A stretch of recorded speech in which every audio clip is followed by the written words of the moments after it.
Welcome to the Extreme Underground, the show where I take a look at some of the most disturbing and controversial films in the world of cinema. Today we're taking a trip to Eden Lake.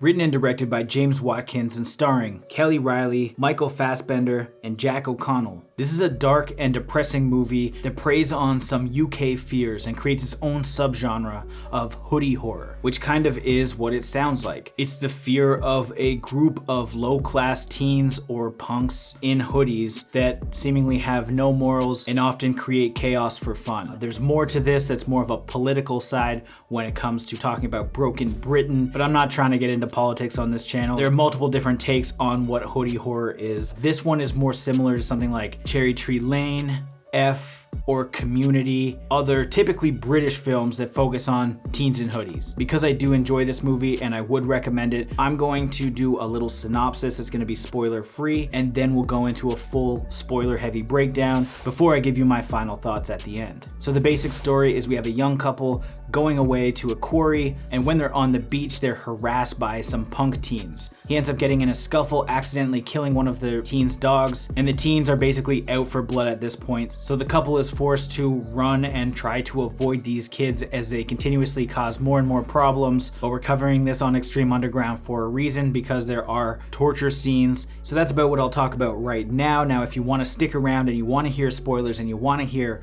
all the disturbing scenes I'm talking about, let's go to the breakdown. Like I said, this is a romantic getaway for this couple. We have Jenny, she's a school teacher, played by Kelly Reilly, and Steve, played by Michael Fassbender of Magneto fame at this point. He's planning to propose at this quarry. On their way up north, they're immediately annoyed by certain things in the town. You see these kids on bikes whip in front of them. Someone takes their spot as they're approaching a bar. The bartender dismisses them as like city folk. But at the end of the day, the two love each other, they brush it off, and they're just enjoying each other's company. They go for a hike in the woods. They come across a boy that we find out later is named Adam. He's collecting bugs or something. They introduce themselves and then they kind of move on. They go to the beach. They're having a great time. What's nice about this part, it's kind of relaxing. Jenny's just having a nap and then she's woken up by a jump scare from a dog barking in her face. It's definitely going to catch you off guard. Steve confronts the group about the music and the dog, and he's just like, all right, guys, just like chill out. We just want to hang. And they're just complete dickheads. Who are you calling a dick?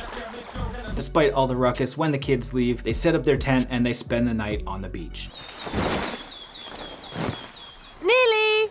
Nothing's out of the ordinary here. We do get a little jump scare from Steve. I don't know why, kind of being a dick, but everything's fine. They wake up, they look at their food. It looks like it's been tampered with because there's bugs all in it. So they decide to go to town for breakfast. Unfortunately, the little pricks put a beer bottle behind the tire, so you can kind of see the frustration now starting to build even more so. When they go to town, they actually see the bikes that the kids had on the lawn of a house, and he goes to the house to confront them. For some reason, Steve just like walks in their house. I thought that was just like a super dumb idea. It didn't make any sense, but the father of the household comes home and he's in the house. So we have a little bit of a cat and mouse game where Steve needs to now try to get out of the house before he's caught by either the kids or the dad. This is honestly on him. Like, he should not have gone in his house. Back at camp, everything's good. Steve goes scuba diving, but when he gets back, their bag with his keys, wallet, and phone is missing. They go back to where they parked, and the hoodies have taken a joyride in their vehicle, and this is it. This is the breaking point for Steve. And he confronts the teens at night. A fight breaks out, a knife is pulled, and they accidentally kill the dog from earlier, which obviously angers the teens, and now they're hell-bent on getting revenge. Jenny and Steve get in the car, they start stoning the vehicle and trying to get in.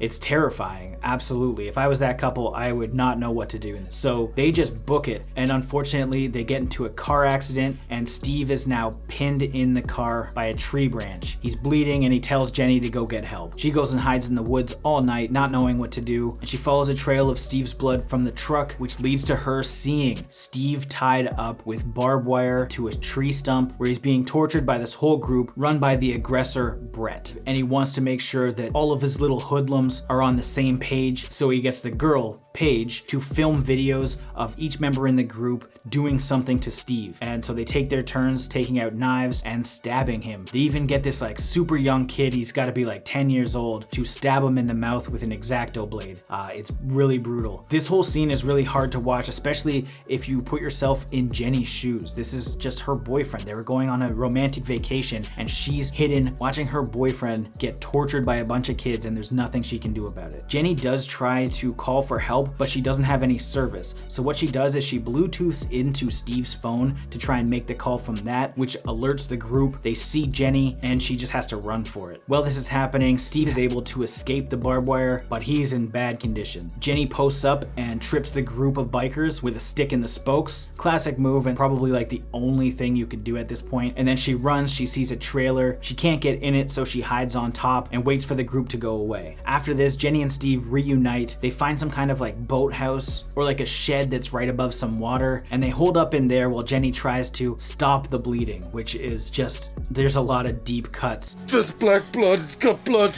I'm fucking bleeding to death. If you're squeamish about blood, well, first of all, you probably aren't going to be on this channel, but you might feel a little bit woozy looking at this. At this moment, Jenny doesn't really know what to do. She's like searching him and she finds the ring, and it's absolutely heartbreaking because Steve is on his last legs. She realized now that like he was going to propose, and it's tough. Shortly after, Jenny hears the teens and is able to sneak through the floorboards with Steve, so they're in the water, which is not helping the cuts. Michael Fassbender does a really great job in this instance. You can tell the pain that he feels. You can tell like he's in shock because of the way that he's shaking. It's extremely well done. The couple make it to shore, and Jenny covers Steve up with leaves so she can leave him and go for help, and hopefully he won't be found. Now soaking wet, covered in blood and mud, and she's terrified. Jenny is just running and she steps right on like a metal spike. It goes all the way through her foot and she tumbles down a hill. This is again difficult to watch because it looks super painful because Jenny needs to get this spike out of her foot. And the way that she does that is by pushing it all the way through by slamming her foot onto a tree stump. Afterwards, she's both figuratively and literally trying to pull herself up from the trenches to go get help. Finally, there's a ray of sunshine.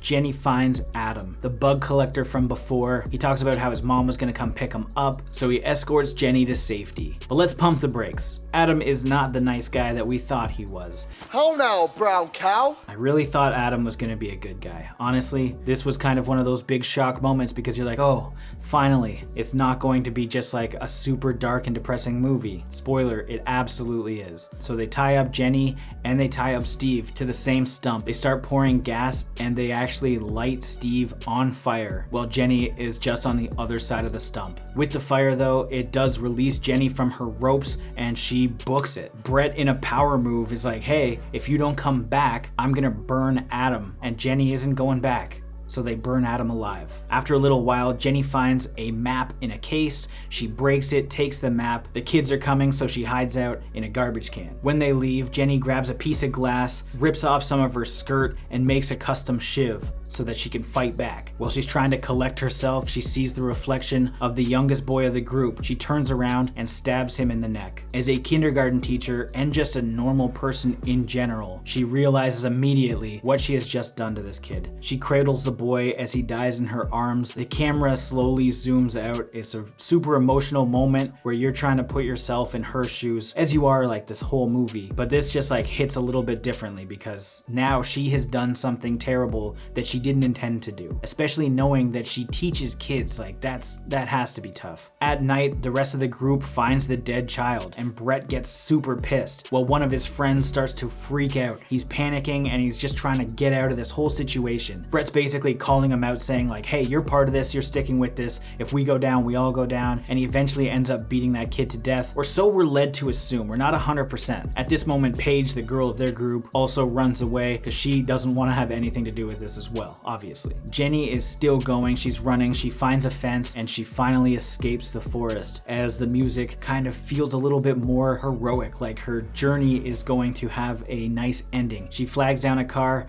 and she's saved. Until she realizes the person whose car she's in is the older brother of the child she just murdered.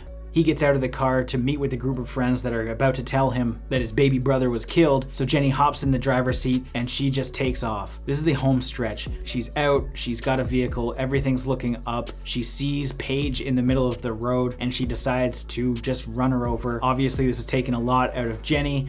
She's completely burnt out. She approaches the town. She sees a home, but she accidentally crashes into their yard. She makes her way to the backyard where there's this big party going on, and she announces like what's happening. And they're just basically trying to figure out what happened and how they can help. And once again, Jenny realizes she is in absolute danger when she sees a Rottweiler that looks just like the one Steve killed at the beach. And there's 2 dog bowls, but only 1 dog in this house. It clicks. She's in Brett's house. Now she's panicking. She's like, I need to get the hell out of here. So she goes to the washroom and there's no window for her to escape from. She grabs a straight razor from the bathroom cupboard and just waits. And they're in the other room getting news that their kids were murdered by the woman that's in their bathroom. They bust in the door. Jenny takes a blade and slices the father, but he puts her in a chokehold. As the townspeople and family just get furious, he takes her into the washroom and kills her off screen. And the closing scene is Brett up in his room. He deletes the videos from the phone so there's no evidence of what actually happened. He puts on Steve's aviators and just looks at himself in the mirror with zero remorse and even pride in his actions. Much like I said at the beginning,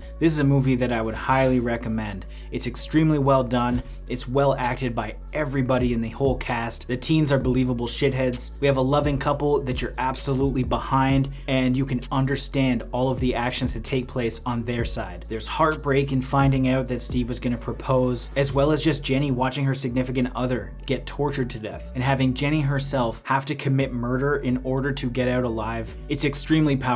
And then we also have one of the most depressing ends of a movie ever. I didn't mean to. It's a sad movie, but it's extremely well made. And this is like my 3rd or 4th time watching it, and it still hits the same after every watch. So I'm gonna give this 4.5 dog bowls out of 5. As always, thank you for watching. Like this video and comment below with your thoughts on the film if you've seen it. If you haven't and you do want to check it out, links are in the description. And if you have recommendations for other hoodie horror for me to check out on this channel, leave those in the comments as well. And if this is your first time here, make sure you subscribe to the channel, stay up to date with everything on the Extreme Underground.